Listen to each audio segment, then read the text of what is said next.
Right, here we go. Oh, so you're doing the waiting room as well. Lovely. Thank you, Bab. I can actually only see you on my screen at the minute. Being live streamed. Got it. Got it. Lovely. Thank you, guys. Welcome.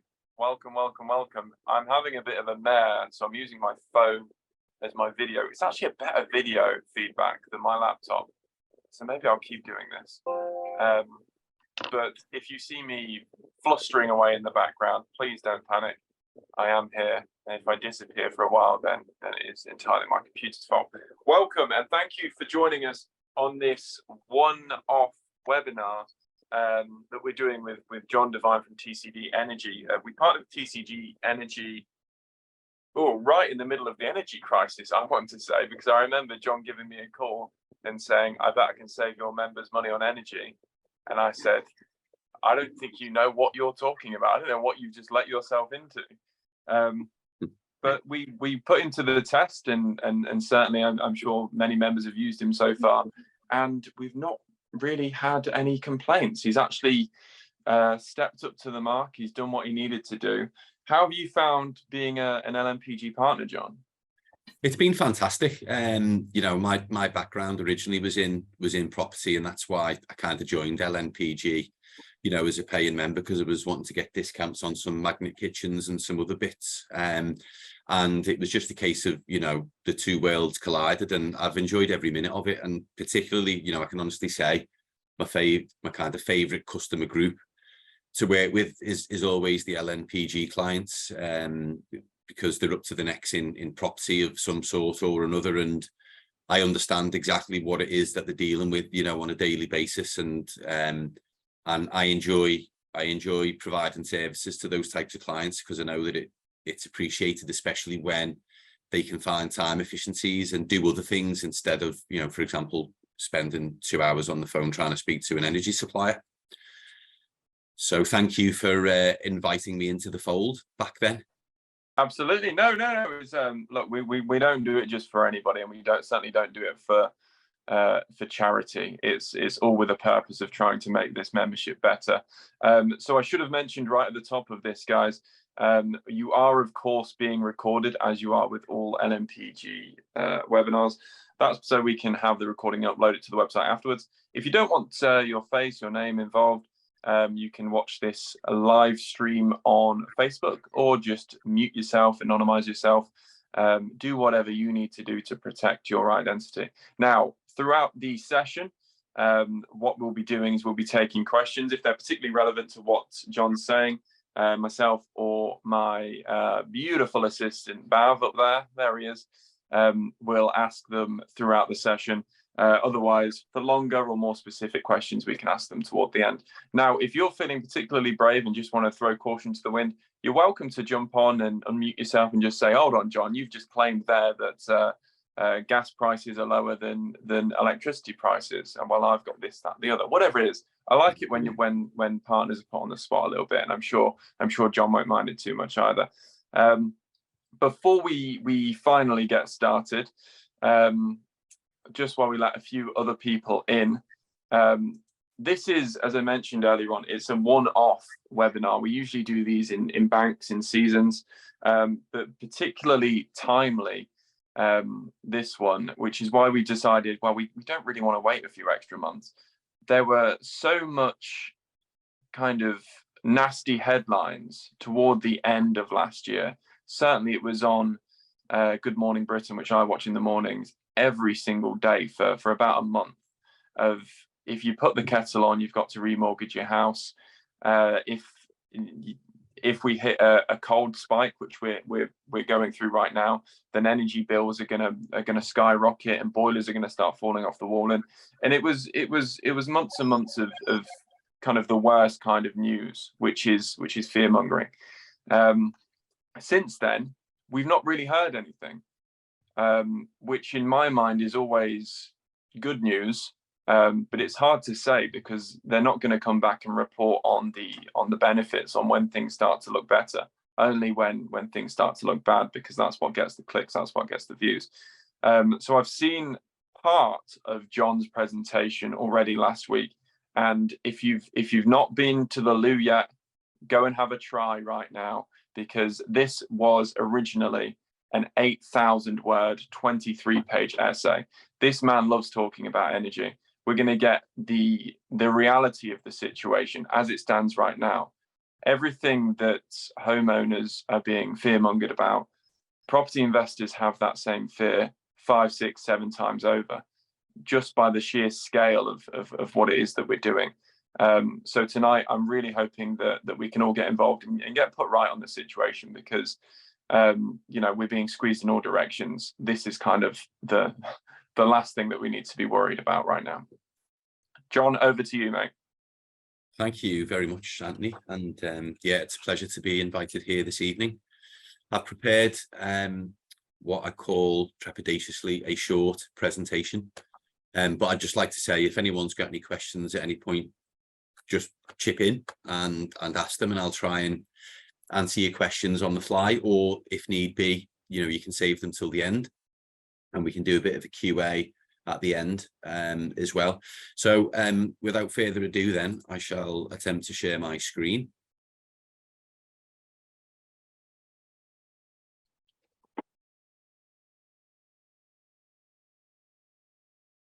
There you go.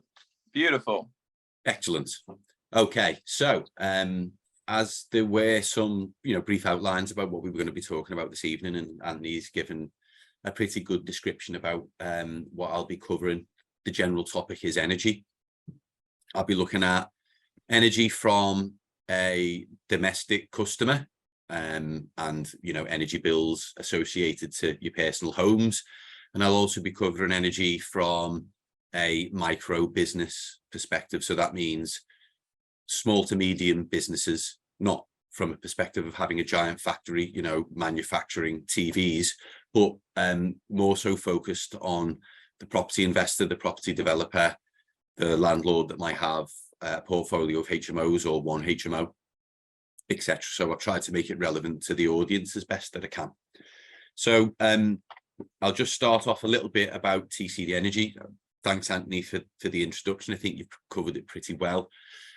We started to work with LNPG just over a year ago now. In fact, I remember doing a webinar similar to this where, we kind of talked about the ethos of TCD Energy and where we thought we could add value to the LNPG members. Just briefly, we are an energy consultancy, so we're not just a brokerage. We don't just deal with contracts.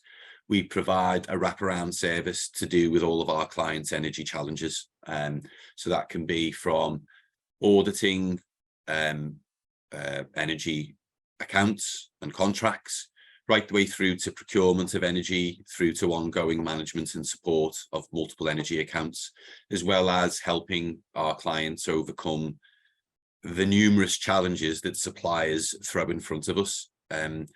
The most common of which is just getting through to them to speak to them on the phone about a problem. And so we enable our clients to outsource all of those headaches to us, and we look after our clients' energy accounts. We co-founded TCD Energy with my business partner, Stephen, and we've grown since we started with LNPG. We've now got 14 members of staff. Not all of them are full-time, and so we've got a really good mix in the team. Great knowledge and support within the team for our clients, and yeah, we're really enjoying working with LNPG. What can I say? It's a fantastic organization. So that's TCD Energy. I won't bore you any further about the company. So I'll get right into it, and I really do apologize if this is coming in a little bit too basic, but it really does blow my mind, the spectrum of knowledge in terms of the clients that we speak to. Some are incredibly knowledgeable, as knowledgeable or more knowledgeable. Don't say that I know everything than us or the account managers that they're speaking to, and others that really aren't interested in the minutiae and the detail, and they know very little about what's going on within the energy market and the things that are really relevant to them, which might be useful for them to know. And so I'm starting with the bar quite low, and as we go through the presentation, it'll get a little bit more complex, and I'll be talking about some of the various schemes and price caps and what they mean. And I'll be looking at some of the market trends and some graphs. For anyone that likes data and graphs, you've got a friend in me, so I'll be taking us through those and trying to explain those as best as I can. So just briefly, we know that the majority of the power generation in the UK, or we probably know, it was originally from coal. And in the 1960s, 90% of our energy was derived from coal. And then we started on a journey to introduce renewables, particularly wind. So in 1991, which I'll skip to, the UK went live with its first wind farm in Cornwall. I mean, that doesn't seem very long ago to me, I must be honest. I think I was a teenager in about second year senior then. So that fond memories back then, that's gone really quickly. And fast forward to 2019, and the UK is generating more energy from zero carbon sources than fossil fuels, which is great. And we'll go a little bit more into the kind of energy mix and what that looks like today.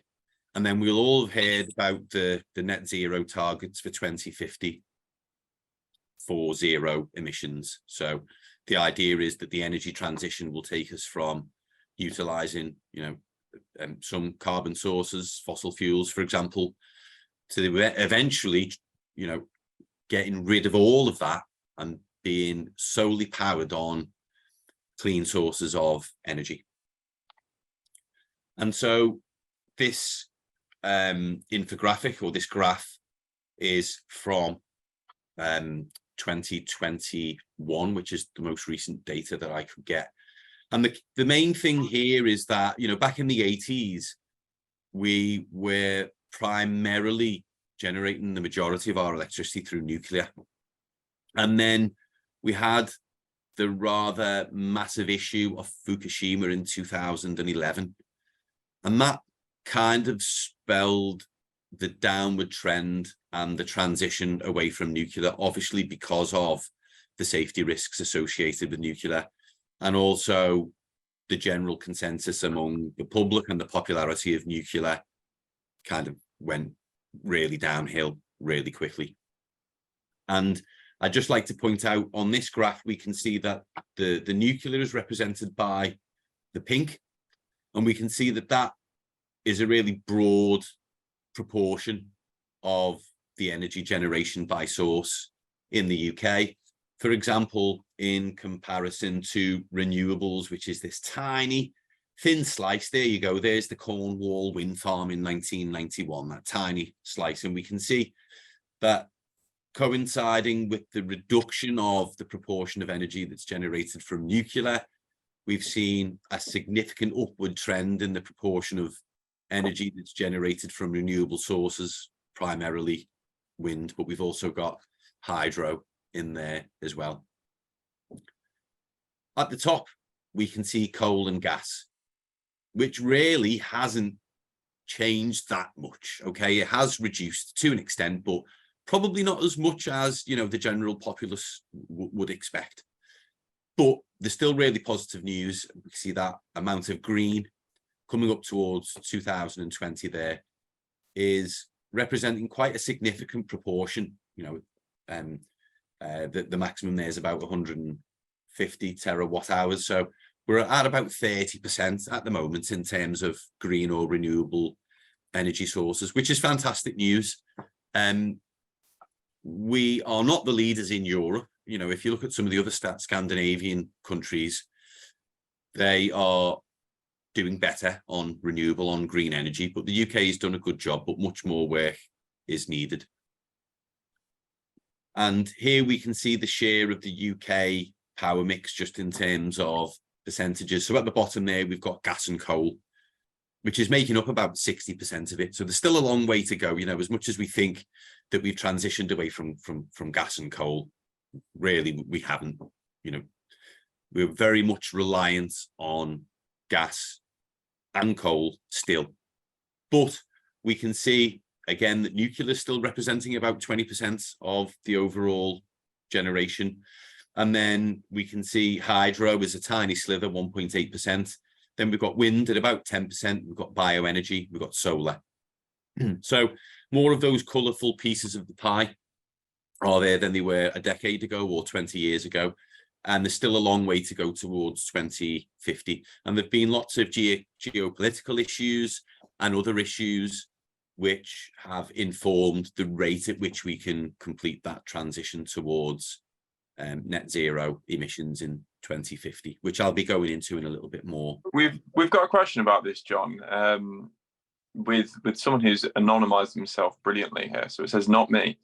The scale only goes to about 2014. What happens after that? And just to tag on to the end of that, I'm really shocked at how low hydro is there. And has that changed? Because, I mean, we live on an island, right? Why are we not using more hydro? We live on an island, energy produced from wave energy is definitely an area that's getting a lot of investment at the moment. I'll hold my hands up and say that when I was putting this presentation together, I may have been able to find some more recent data. And what I'd be happy to do is kind of follow up with an updated graph. Overall, though, I don't think that picture has changed significantly in the last 5 years or so. So I think that there'll be some slight changes, but overall, that general picture is pretty accurate still. Do you think coal is going to be as big as it is there? I think at the moment, there's almost been a bit of a resurgence in coal. And I'll go into that as well as we've looked at the reduction in availability of liquid natural gas. We've kind of had to revert back to coal to an extent and dirtier energy sources, really to get us through some of these pinch points during the energy crisis, which is a bit unfortunate. So again, I don't think coal is reduced very much. This share of the power mix is slightly more recent data. That's from 2022. So that's still a pretty accurate. Okay. The bottom graph is from 2022. That's right. Yeah. Oh, wow. Okay. So again, as I said, the general populace would probably expect there to be some more colour in that pie chart than there is at the moment, because we've got a lot of grey and black, which is the coal and gas.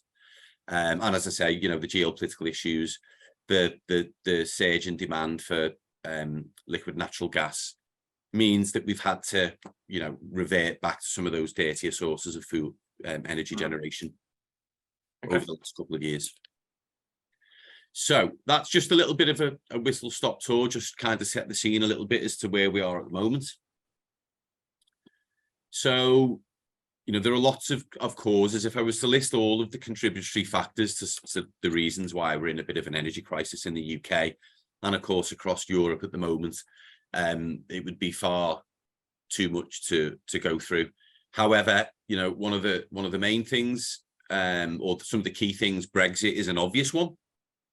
Brexit resulted in a loss of access to the EU's internal energy markets, which just meant that it was more difficult for the UK really to compete.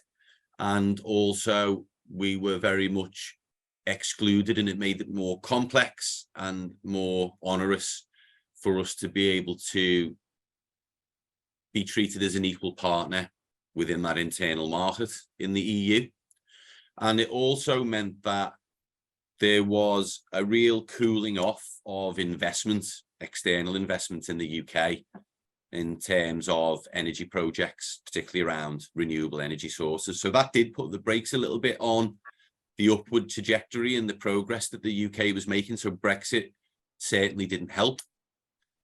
We've obviously seen a decline in the UK's natural gas production. We've heard discussion recently about the resurgence of fracking, for example, and might that now be a good idea again in light of the energy crisis? And there are some movements towards making that happen. Weather, of course, has a massive impact on energy prices generally. The warmer the weather, the more stable the market is, because it impacts supplies and storage in Europe. In the UK, we don't have much storage for gas. We import a lot of our gas, But the storage levels within Europe really do inform, the market prices for wholesale gas in the UK. So the lower the storage percentages go in Europe, generally, the higher the price of wholesale gas goes. At the moment, Europe's actually at about 60 to 70% storage. The ideal is 90%. Some of the predictions were that storage in Europe would fall significantly lower than that, and some of the more tempered weather recently, I know we've had some cold snaps, but generally speaking, we've had temperate weather across Europe, which has enabled gas storage levels to stay above that 60% threshold, which has really helped matters. And when we look at some of the year ahead or season ahead wholesale gas prices in a minute, you will see the impact that that's had essentially on the downward trend in terms of cost of wholesale gas. Other countries in the world have imported more gas and less has gone to Europe. So China is a very hungry importer of liquid gas and one of Europe's main competitors, but there are of course other areas, other countries, other continents who were also competing in the global energy market. And as a result of gas cargoes being diverted away from Europe to other countries, that means that supply is decreased and therefore demand has increased. And we know that what happens then with prices when demand increases and supply becomes more scarce. And Britain relies on importing over half of its gas, and we lack the infrastructure to store and stockpile that gas, which means that we don't have a lot of contingency within the system when things go wrong.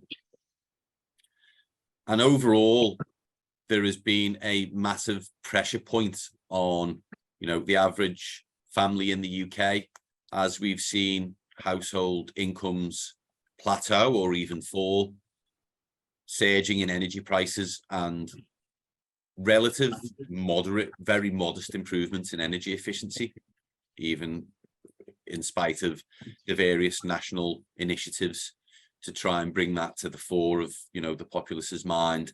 We've seen a significant increase in those that fall into energy poverty. And the broad rule of thumb to identify if someone's in energy poverty is if they're using 10% or more of their overall income on paying for energy costs. So that's a rule of thumb, how you can identify if someone's considered to be within energy poverty. These are very conservative numbers. So we think that at least 6.7 million people are in energy poverty at the moment, which in the past 6 months has increased by 50%. I've seen other numbers cited that go up as high as 15 million. When you look at that being nearly 50%. Is that in the UK, John? This is in the UK. Million. So this is in the UK. That's 25% of the population. Absolutely. And this is the extent of the problem. And as I say, the way that that's measured is by identifying what proportion of total income families are spending on their energy. So if you're spending more than 10% of your overall income or budget on energy, and I'm just trying to quickly equate whether that applies to me, I'm probably not far off that myself. And I probably would never consider myself to be in energy poverty. So it's important to know the parameters that that's calculated by. But I think the picture is clear, which is, things have been really challenging. And this is just another pressure point, which is adding on to things such as inflation. I won't doom monger. We all know the realities today. But the energy crisis, let's just call it a perfect storm and terrible timing. Completely. So I've set the scene there. There's some of the primary contributory factors to the energy crisis in the UK. Of course, we've got other things to add on there, like an aging energy infrastructure that's in dire need of upgrading here in the UK. We did have some other factors, such as really low levels of wind across the UK this year. which contribute to the cost of energy, because then we produce less renewable energy into the system. We had things such as a critical transmission line from France, which used to provide about 2 to 3% of Britain's overall electricity burned to the ground. So that caused a real bottleneck and pinch point in terms of electricity provision. And then, of course, we've got the obvious one, which is the conflict in the Ukraine, which I'll touch on briefly again in a second. So the main thing around how has the conflict in the Ukraine contributed to the energy crisis in the UK is really because Putin's been leveraging the supply of gas into Europe for geopolitical purposes. And, you know, if you were to look at Europe this time last year, Europe's proportion of gas from Russia equated to about 40% of Europe's gas being piped through from Russia. And that's obviously a massive proportion. There've been significant initiatives in order to wean Europe off Russian gas. The UK was less dependent. The UK was about 6%, so a tiny slither in comparison to Europe. But of course, you know, we're in the mix with the European energy market. And so when Putin was leveraging supplies for his other motives, that significantly impacted the prices that the UK needed to pay to import that gas. So a stupid question, really, John, but are we now looking at 0% across Europe of Russian gas? So Europe is aiming towards 0% by 2030. But as of right now, are any European countries buying gas from Russia, or is it completely stopped? No, it hasn't completely stopped. There is a throttling of the import or the export from Russia. You'll have heard of Gazprom, which is the main engine behind that. But that hasn't stopped, so it's probably about halved. Okay. And so that has really impacted the energy market in Europe. And you know, really Europe's in the process of weaning itself off that Russian gas and supplementing that with alternative sources, nonetheless, you know, ramping up renewable energy as a major part of that strategy. Yeah. And so, yeah, the objective is by 2030, there is zero dependence on Russian gas. But in its heyday, you know, Europe was spending about $120 million per day on Russian gas. So, you know, I won't get into the politics around that, but that money is still transacting, and to an extent, you know, our addiction to Russian gas is funding the war in the Ukraine, to all intents and purposes, which isn't a great place to be in.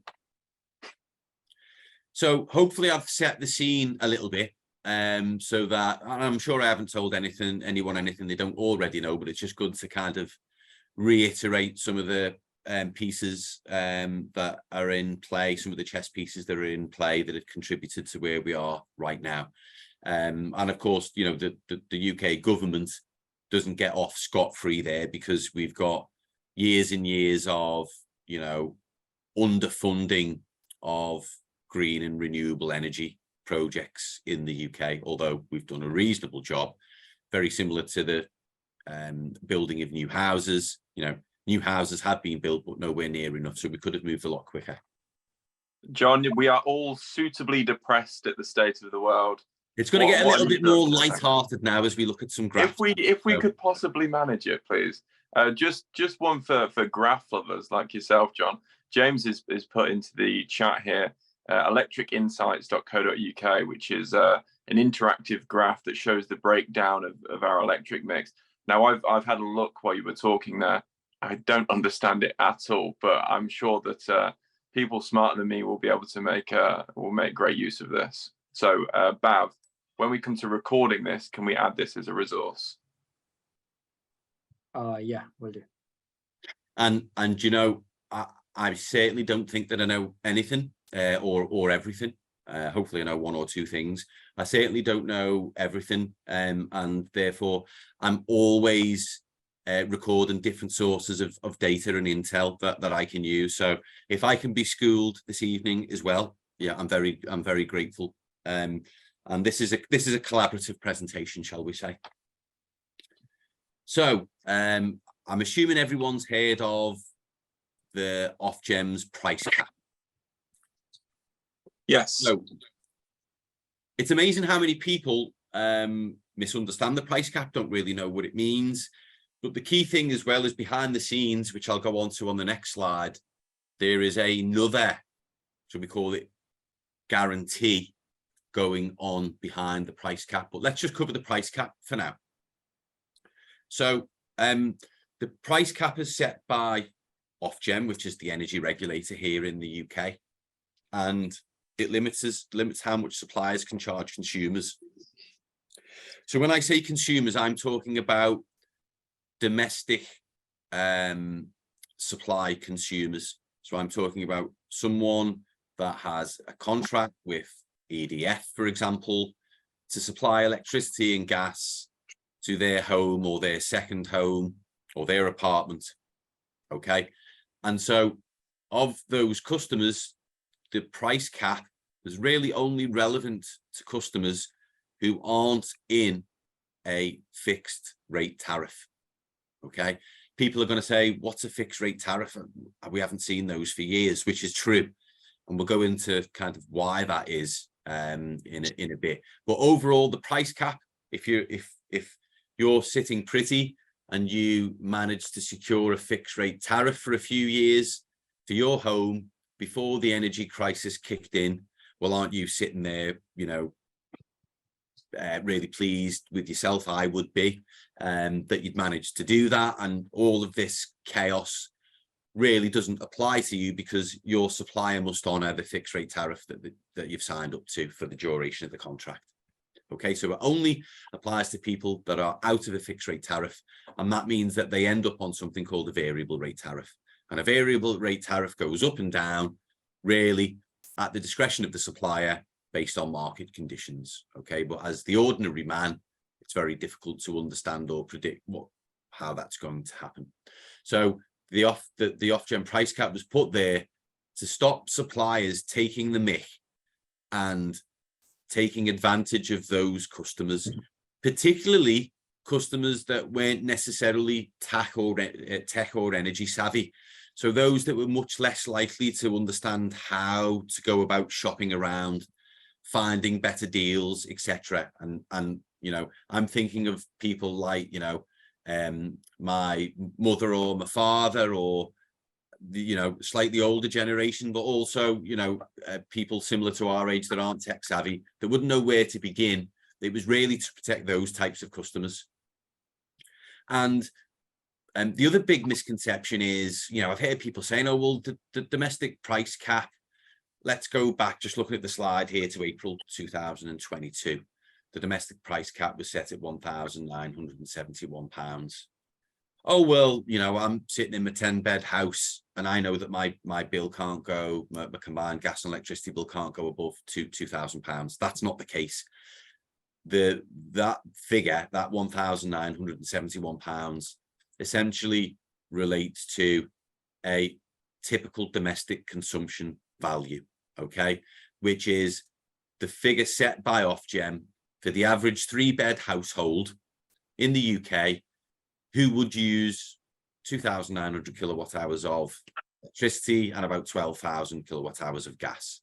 All right, so that is just a way of creating a yardstick by which we can compare things. But it's not a cap on how much a customer can be charged. It is a cap on how much the supplier can charge per unit of electricity or per unit of gas. And it's a cap on how much you can be charged for standing charges, which at a high level are what it costs for the electricity to be transmitted to your home and to manage the overall network and maintain the overall network, which, as I said earlier, is aging significantly. So it does not apply to consumers on a fixed term gas or electricity tariff. It absolutely, that last point, John, it absolutely astonishes me how often that is misunderstood. People will get a bill through the door for £7,000, £8,000, and they just won't understand it. Like No. how we thought that we'd only be paying this. It really is quite a, I don't want to say it's a misleading way of describing a price cap, but it's very hard to understand. You need to have a sit down in 5 minutes to properly understand what each price cap actually means. You really do. And actually, one of the biggest challenges is, you put this stuff into Google, you can lose a day. And, if you really don't know what you're looking for, you can end up more confused than when you started. And so this is not a reflection on anyone's intelligence. It's not a reflection on anyone, not spending 5 minutes. There's plenty of people that have spent 5, 10, 20 minutes on Google, and they're still none the wiser after having done that, because there's so much information out there. It really is information overload. And so sometimes it's good just to speak with someone that kind of does know what it means and put it in layman's terms. And so there we have it. It's not a cap on how much you can be charged. It is a way of equating for the average household with a 3-bed house in the UK, what they will be charged roughly. But ultimately, you need to know how much you're using in your home. How many kilowatt hours are you actually using? And it all comes back to that. So that's the Ofgem price cap. Now I'm going to add a little bit more complexity now. And we're going to go through some further information. So up on this panel here in the right-hand corner, I use a company called Cornwall Insights quite a lot. You've probably heard Martin Lewis referencing these. Martin Lewis gets a lot of his data from this. It's essentially an industry analysis company that analyze the energy sectors and other sectors in the UK and Europe, and they produce some really good information, which is used by all of the big hitters. Even Ofgem reference some of the Cornwall Insight stuff. So what we've got here is a view backwards to 2018, 2019, when the price cap was introduced, and we can see there that it was sitting at around £1,000. Okay, and we can see that right the way up until towards the end of 2022 didn't really move much until the factors that have contributed to the energy crisis started to have an impact. And then what we started to see, John, is there a way of zooming into this at all? Hey, that was good. how was that? Really good, thank you. Okay, yeah, sorry, if you've not got great eyesight like me, it's going to be a little bit difficult. So what we can see here is that we've seen a massive increase in the price cap. And what we also saw at around this period of time, by the way, this is the period that we're in right now, Q1 23. Okay, so this is where we are now. This was the previous price cap period, and these run at 3 months at a time. Okay, so here we've got January, February, and March. And we can see that because of the energy crisis and the price increases of wholesale energy for suppliers, Ofgem had no choice but to send the Ofgem price cap into the stratosphere. And we heard a lot of scaremongering in the media about what was going to happen to the average household bill. And the average household was going to go from, £1,000, then it went up to £1,900, and then it was going to skyrocket to, over £4,000 per annum. Okay. And that just wasn't an option really for the average family. It was not viable. It was a massive, massive problem. It was a massive cause of kind of national anxiety and angst and fear and all of those things that you were talking about earlier, Anthony. So we remember that Liz Truss stepped in with something, which I'll go into a little bit more detail in a second, called the energy price guarantee. Okay. Now that energy price guarantee is the other scheme that has actually been brought in Q4 of 22 to underwrite or protect consumers from the energy price cap, which was there to protect consumers. Okay. And what that meant was that the government was stepping in and was going to start subsidizing domestic consumers of energy because they just couldn't afford to pay the market rate. Okay. And to give you an idea on some of those forecasts, we can see here that Q2, right, we're in Q1 here. We're seeing that in Q2, that's going to fall based on the market analysis. So this is Cornwall Insight. They're much smarter than me. They've looked at wholesale gas prices. They've looked at the trends, and their predictions are incredibly accurate. And they're predicting that in the next quarter, because of the reduction in the cost of wholesale energy, the Ofgem is going to be able to lower that price cap. Okay. So that means that Ofgem is going to mandate to suppliers that they can no longer theoretically charge X, they'll have to charge Y, which will be less. And they've said, look, you're only allowed to have so much profit to the suppliers. Okay. This is calculated from the bottom up, and the bottom is the wholesale price of energy. So down here, we can see what makes up essentially the cost of a unit of electricity. Okay. Although it's communicated in an annual cost. If we looked at these here as a unit of electricity, the blue bit is what a supplier buys it for. And then the supplier adds on various things, which eventually comes up with a new unit cost, which you as the end consumer pay. And so the majority of that is paying the supplier back for the wholesale cost that they've had to buy the energy for. And then the other bits that have been added onto that are things like transmission costs, maintaining the network, some other stuff in here. John, let's zoom into this graph at the bottom here while you're talking about it. So we can see here that the unit cost of electricity is made up by various factors. Yeah. Okay. The lion's share is the wholesale cost, but we've got other things like operating costs and smart meters, VAT is in there. And of course, there is a small line for supplier profit margins, etc. So although Ofgem set a cap on that, they set the cap on that because they know what the wholesale cost is, and they make sure they incorporate enough wiggle room in the unit cost for the end consumer so that the supplier can incorporate these other costs and make some profit. So whereabouts in here is the profit cost? Is the profit for the supplier?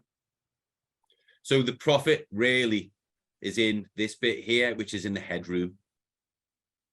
Okay, which looks tiny, doesn't it? Yeah. 43 quid.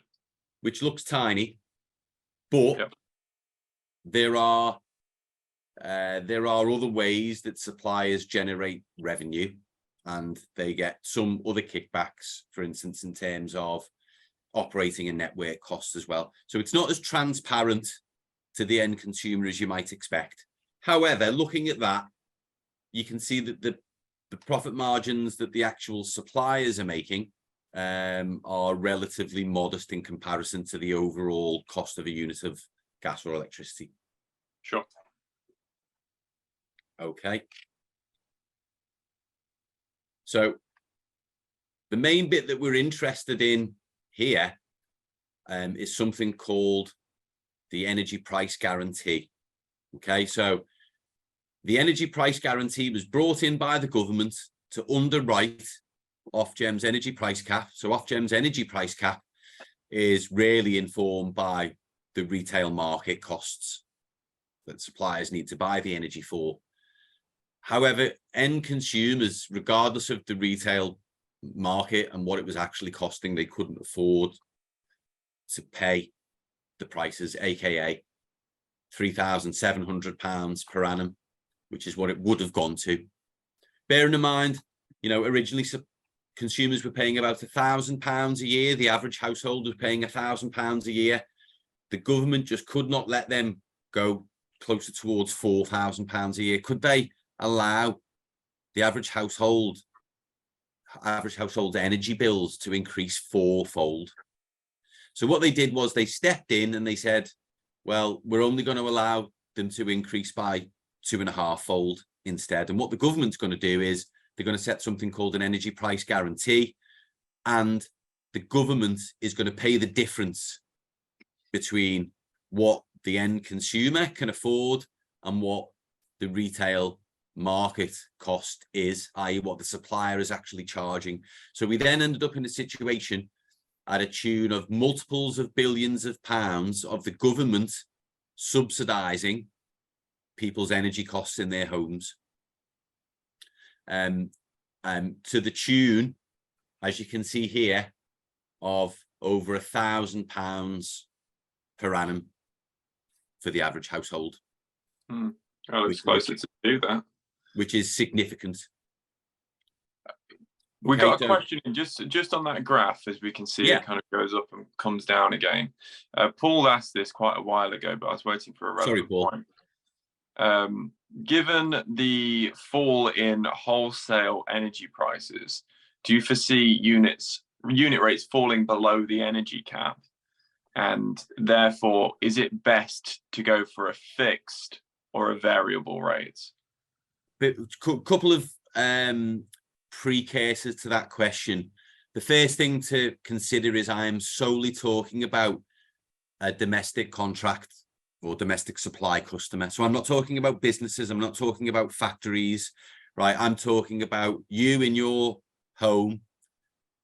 If you go and try and find yourself a fixed rate deal right now, Paul, I think you might struggle. And I think you'll struggle or find it nigh on impossible to find a fixed rate deal that is less than the energy price guarantee, not the energy price cap, but the energy price guarantee. And I'll give you some cost per kilowatt hour about what that actually means in a second. So he's very well done, Paul. You've preempted my next slide, and I'll go into that next, if that's okay. But the bit that Paul is talking about is, here we've got the energy price guarantee, right, which is what we're all paying now. Now there's an upward spike there, which I'll cover in a minute as well. But at some point, the energy price cap actually comes below the energy price guarantee, and this is the bit in the move towards returning back to some form of normality, I think, that Paul was referring to. So let's just have a quick overview of what the energy price guarantee is. So it supersedes the Ofgem price cap, right? And it took over on the 1st of October. So I remember watching this morning on the 1st of October when we were waiting on an announcement from the cabinet, when Liz Truss took post, and it was about what was going to be the new energy price cap. And there was talk about it going above £4,000, and it eventually settled around 3,750. which was still more than 3.5 times what people were paying a year prior to that. So it was still totally unrealistic. And it was still really emergency stations. And lots of people were extremely anxious about it. You know, we heard the average families talking about choosing between heating and eating, you know, was a common catchphrase that we heard out there. And, you know, families not being able really to afford to prepare food because they were worried about the gas bills, to have the heating on, etc., etc. And at those prices, you know, people just wouldn't be able to afford it, and they were at risk of spiraling into debt with the suppliers and getting cut off and putting on pay-as-you-go meters, which is a whole other story. But so the energy price guarantee came in to rescue the Ofgem price cap, and it came in on the 1st of October. And they said that it would run in some form until April 24. Okay, so they said we're going to come in and it was going to be in place for basically nearly 2 years. The energy price guarantee limits the amount you can be charged per unit of gas or electricity and standing charges. So exactly the same as the energy price cap. It limits what you, the end consumer, can be charged. It doesn't limit what the supplier can charge the end consumer. That is the energy price cap, which is still in the background. So what that means is that the supplier is charging £3,000–4,000 per annum for the average household, but they are only actually having to pay, the end consumers only actually having to pay about £2,500 of that. Well, what happens to the difference, the £1,000 or so? Well, the supplier wasn't losing out. The difference was being paid to the supplier by the government, or is being paid to the supplier by the government. So the government, the taxpayers' coffers, are paying £1,000 a year at the moment for the average household. If someone's got a really big house and their bill is £6,000 a year, well, the government is subsidising them to the tune of £2,000 or £3,000 a year. So this is very costly for the government. Mm-hmm. So great, the energy price guarantee is there. It's limiting the impact of the retail cost of energy. Is this energy price guarantee, you mentioned that Liz Truss had instituted this for 2 years. Is this not in part of Jeremy Hunt's plans to roll this back, potentially even to, I think it's March of this year? So the good news is that the energy price guarantee, as we know it at the moment, will run until the 31st of March 2024. Okay, so for domestic customers, there is that backstop that we know that we're not at the mercy of the retail costs of energy, which are still very high at the moment. The government is going to put a backstop there, but it's not all great news, because at the moment it's saving the typical household. I say saving, it's a clever use of terminology. It is mitigating costs for the average household if they were. It's subsidising it, but it's subsidising it with by about £900 to £1,000 per year. However, absolutely, from April 23, so in April this year, the EPG, the energy price guarantee threshold, will increase to £3,000 for the typical household. So what does that mean? In real terms, that means that the government is going to scale back the amount of support that it gives the average household, okay, by about £500. So in real terms, what that means in April for you and me is that our energy bills are going to go up by 20%. And is this domestic, or is this commercial, or is this both? Is domestic. I am still in camp domestic here. Okay. I'm not even looking at business or kind of commercial energy. So every household in Britain can expect about a 20% increase on their energy costs in April, when the government scales back the amount that it's going to subsidise our energy bills by. Mm-hmm. Okay, because the government obviously needs to try and reduce the spend as much as it can, and so it's doing that in a controlled manner, incrementally. So sure, in April, our bills are going up by 20%. The price guarantee is in addition to the energy bills support scheme, which a lot of people will have heard about. So, which was this £400 grant it was referred to. Am I getting it? Am I not? So this energy bill support scheme, or this £400, started in October. And this, in simplistic terms, what that looks like is a £66 credit on your electricity account every month for 6 months, starting in October. So when you got your bill in November for the October period, you should have seen a credit on that account to the tune of £66. Is that for everyone, or is that low-income household? That is for everyone. Okay. Regardless of whether you're a millionaire or whether you're on universal credit and you're really struggling. And how does that work for HMO owners? Is that every house that they own? If you're a HMO owner, and I'll talk a bit more about this in a minute. If you're a HMO owner, theoretically, you could have a domestic contract, domestic supply to a HMO. Even though it's a business, that still happens quite commonly. If that's the case, you would see that credit on your account. And then the government is encouraging, although they can't police it, is encouraging tenants to request for that to be passed down to them. However, if you've got a HMO and you have a business supply contract in place, because you're running it as a business and you've got a limited company whose name is on the bill, John's HMO Limited is on the bill instead of John Devine, then you don't get that energy bill support scheme credit on your account. Okay, so let's move over then. I'm just conscious of time here. Let's move over from domestic land into commercial land.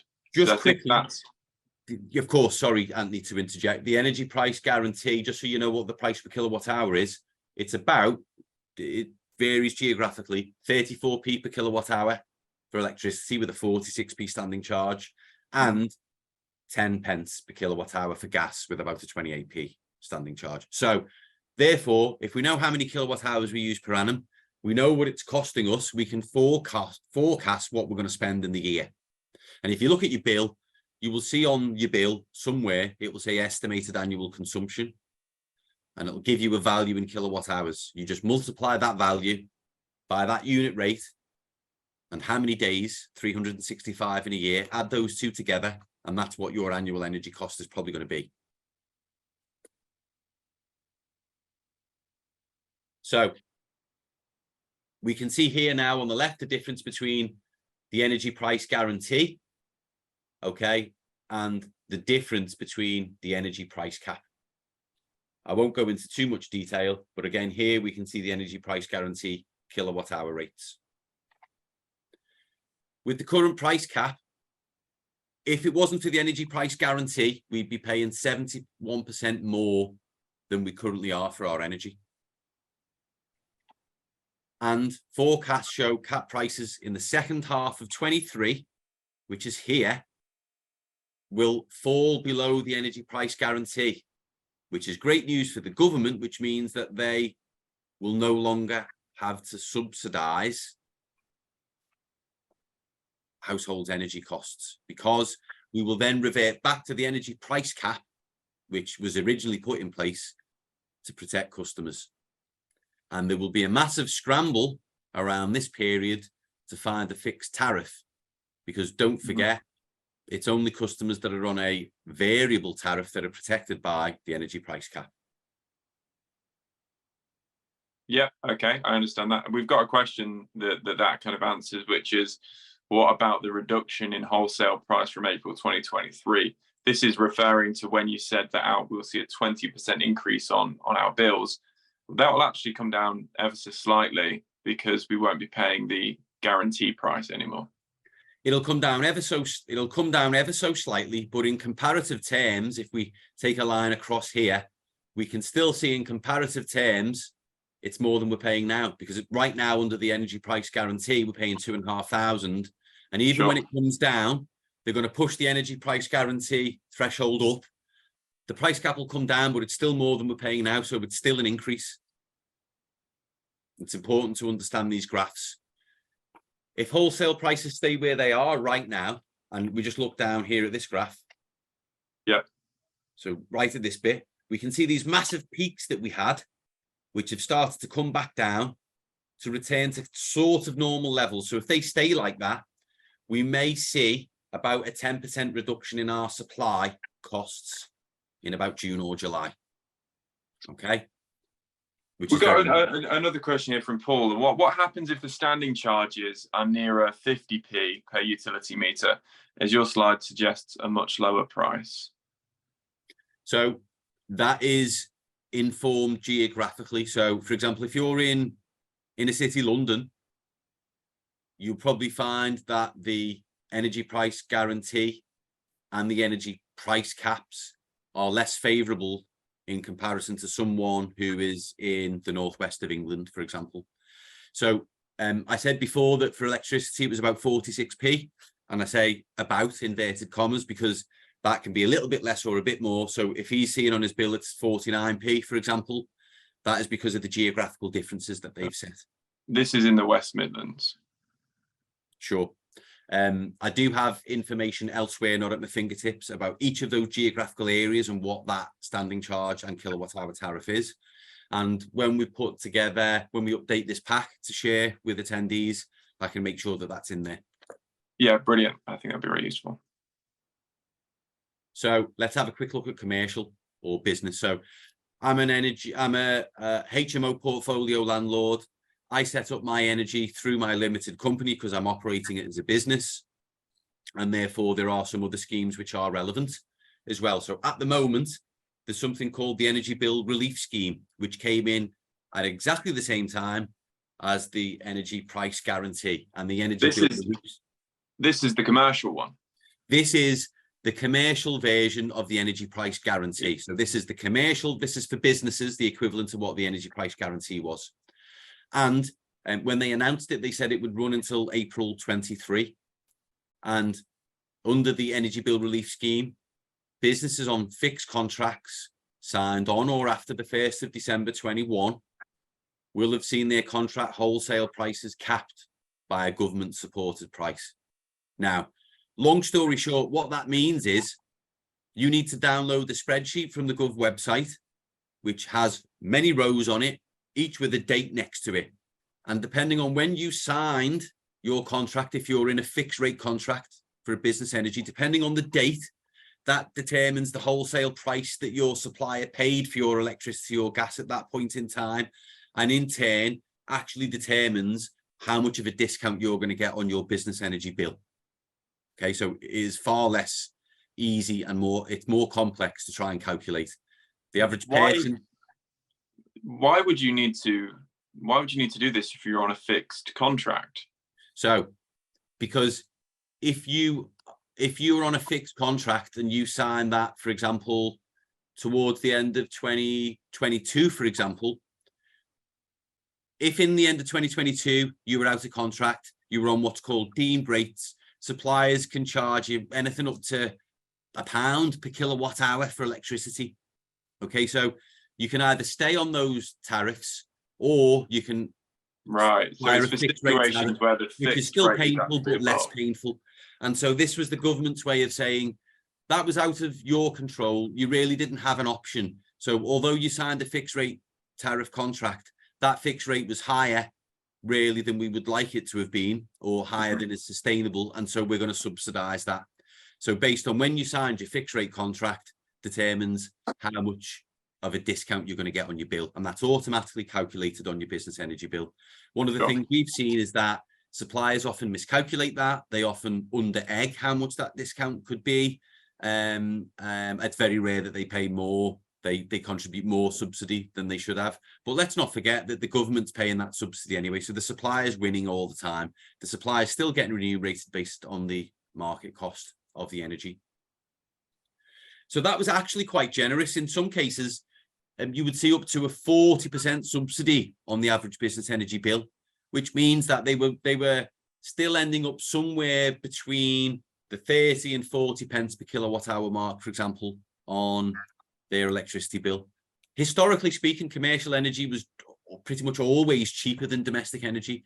But with this energy crisis, it did fall a little bit out of kilter, but we're seeing that revert back to the normal now. But in April, up until April this year, there is reasonably generous subsidies by the government for businesses on their energy. But very much like the Energy Price Guarantee, where they've scaled back the support in April, they're doing exactly the same for businesses, and they're replacing the Energy Bill Relief Scheme with the Energy Bill Discount Scheme. To put that into context, under the current scheme, the Relief Scheme, the maximum discount for businesses is about 34 pence per kilowatt hour. So in the worst case scenario, a business really didn't have any choice. They went onto a fixed rate tariff, or they're on a variable rate tariff, which is probably the best example, or a deemed tariff. The supplier is charging them £1 per kilowatt hour. They can get up to 36 pence per kilowatt hour discount on that, which is quite massive. or about an 18 pence per kilowatt hour discount on their gas. Okay, and how's this That's being changing? scaled back in April. And that's being scaled back in April to the tune of a maximum discount of 2 pence per kilowatt hour on your electricity and less than a penny per kilowatt hour on your gas. Wow. And that's maximum. This is the shockwave that's coming, which is, I guess, the main purpose to get across for anyone that's on commercial energy at the moment, is to don't get caught unawares by that. Okay. But is there anything that these businesses can do? Yes, because what we're seeing, because of the reduction in wholesale costs of energy, the fixed term tariffs that are available to commercial customers at the moment are actually looking pretty good. To give you an example, if you ask me today to look for your average business customer, we could probably get you a 2 or 3 year fixed rate tariff on about 34p. So don't leave it. And that, whether it's us or someone else does it, you can lock that in advance. Even if your contract's not due for renewal until August, you can lock those competitive rates in advance now. So it's about being organized. It's about knowing that this shockwave is coming, about understanding your current circumstances and not getting caught out and scrambling for a fixed rate business tariff when it's too late. So this winter's business electricity and gas prices are supported by the government, but come April, the businesses will be back to prices in their contracts that are much more market related, as the EBRS is superseded by the EBDS and the government scales back its support. And look here, essentially this is showing the market price, and we can see then here that the market price is actually falling below the energy bill discount scheme for gas and electricity. What does that mean? Oh, it's not going to cost the government anything anymore to subsidize businesses. Very much like the same story with the energy price guarantee and the energy price cap coming below the energy price guarantee. As the government has seen the costs coming down, they've increased the threshold of their support, which then puts them in the clear in about April, which is great news for the government, great news for the coffers. So I'm cognizant of time. What can we do about this? Well, we need to get a solid understanding of our electricity and gas consumption, tariffs and costs. So dig out your bills. If you've got business energy contracts, get your bills out, see when your tariff's up, what tariff are you currently on at the moment, when does it run out, and start putting things into place to make sure that you've got a handle on stuff and you've got all of your strategy in place before April. Okay, so get a solid understanding of, if you need help with that, by all means come to us, send us your bill, we'll do an audit of your account and we'll tell you what the situation is. The other thing is, and now I'm looking particularly, in our homes, of course, but I'm looking at, for example, the HMO portfolio landlord or the investor that's got a big serviced accommodation portfolio. Reduce wasted energy in your properties. So you can look at things, if you've got HMOs, for example, fair usage policies, clauses in your ASTs, the NRLA have got some great examples of that you can use, clauses or the latest AST templates, but they can be very difficult to enforce. Overall, though, that's got to be part of your strategy. Communicate with your tenants and your guests to educate them about conserving energy. That can be things like posters on notice boards, sending regular communications and emails, and really importantly, acknowledging when they've actually made an effort and give them feedback to say, we asked you to do this. Look, we've seen energy consumption reduce, energy efficiency increase. We thank you so much.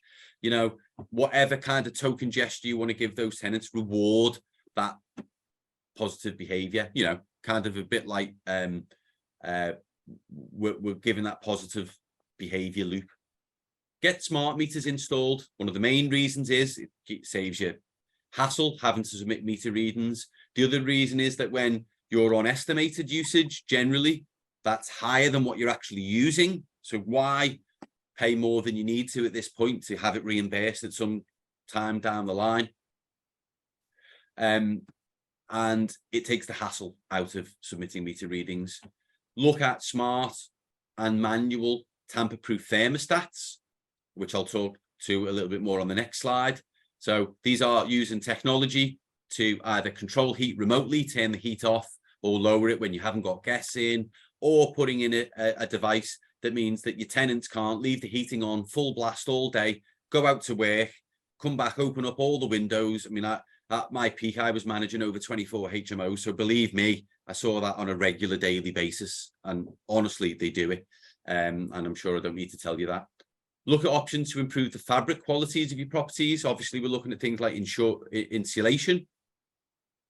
Consider future-proofing your properties with renewables. I think that's another presentation altogether. Solar is the main one, but there are also other options for energy efficiency, like air source heat pumps, for example. And then we see a lot of landlords installing sub-meters so that the tenants are at least responsible for the energy they use in their rooms, which does really help with behavior change. But in general, turn your thermostat down by just 1 degree can reduce your heating bill by 10%. Reduce the flow temperature on your combi boiler. They work optimally at 60 degrees. Often they are higher than they need to be. You knock that down to 60 degrees, that will save you on wasted energy. Reduce the water temperature as well on your combi boiler. On mine, I've got one for the water and I've got one for the radiators.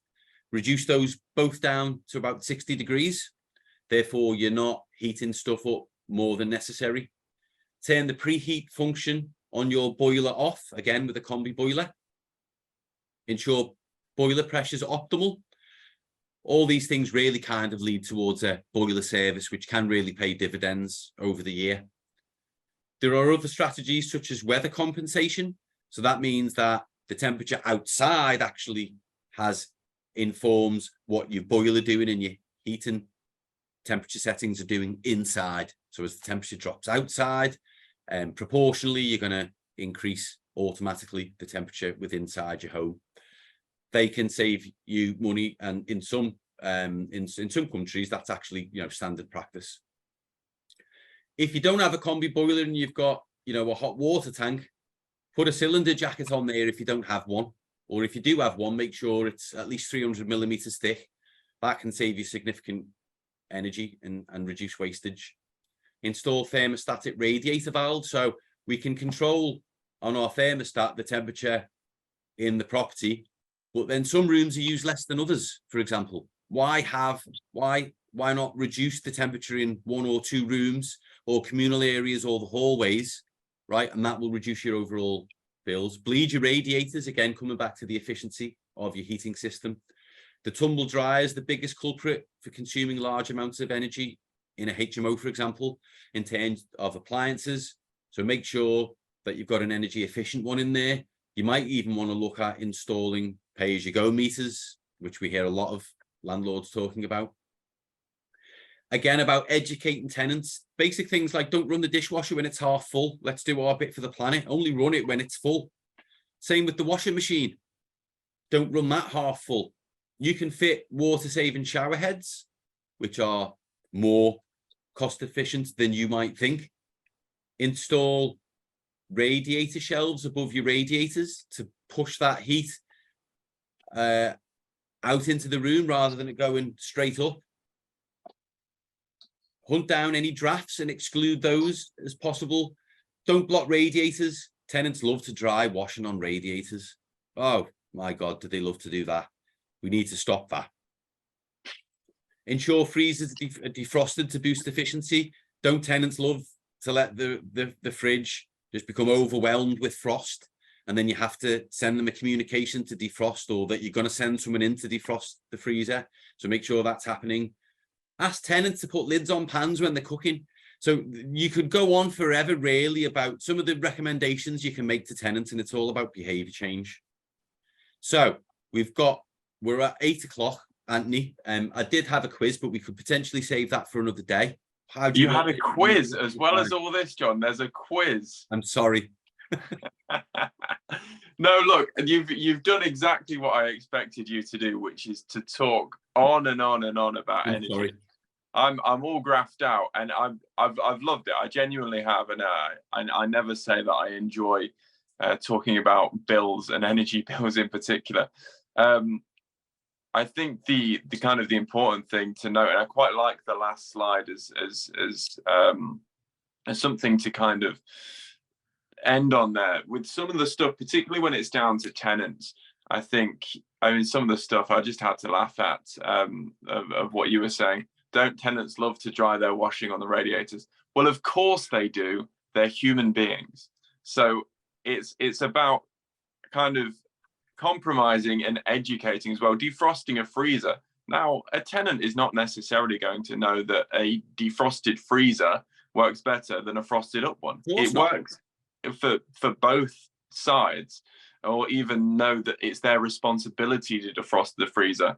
You know, I'm sorry, I'm not tenant bashing at all, but totally no, I'm not. Look, I'm not saying you were doing that, but I'm saying that there's so many things that you can almost take for granted that people will know how to do, and it's not always the case. This thing about TRVs, it sounds so obvious, but we were at Pegler middle of last year. They're one of the largest TRV producers in the country. We launched them, I think, last week, and it might have been this week actually. And they said that 40% of households in the UK do not have a single TRV installed on a radiator. Unbelievable. Yeah. Which is crazy, because I would have thought every single radiator in every single house in the country has one. But it's so easy to have these kind of suppositions, because you know what you're doing, that other people do as well. So look, having you here tonight has been brilliant. Even though we've covered some basic stuff, there's stuff that I've learned today. The energy bills, I thought, well, the suppliers are making absolutely shed loads out of all of us, and they had a thin margin. Other things as well, the graphs and resources, the chat's been popping off. I really enjoyed it. But I think the main takeaway for me here is we've had a lot of very specific questions about people's own particular properties, particular situations, where they are in the country, for instance.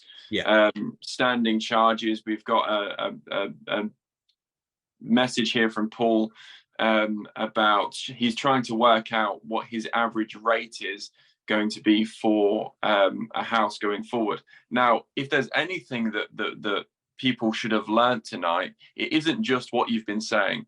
It's the passion and length at which you've been saying it. I know exactly what you're like. Therefore, picking up the phone and asking you the question directly, look, I'm in this situation. I can't work out my energy bill. Please, can you give me a hand? And you're not the type of person to say, yes, but that's going to cost you 150 quid.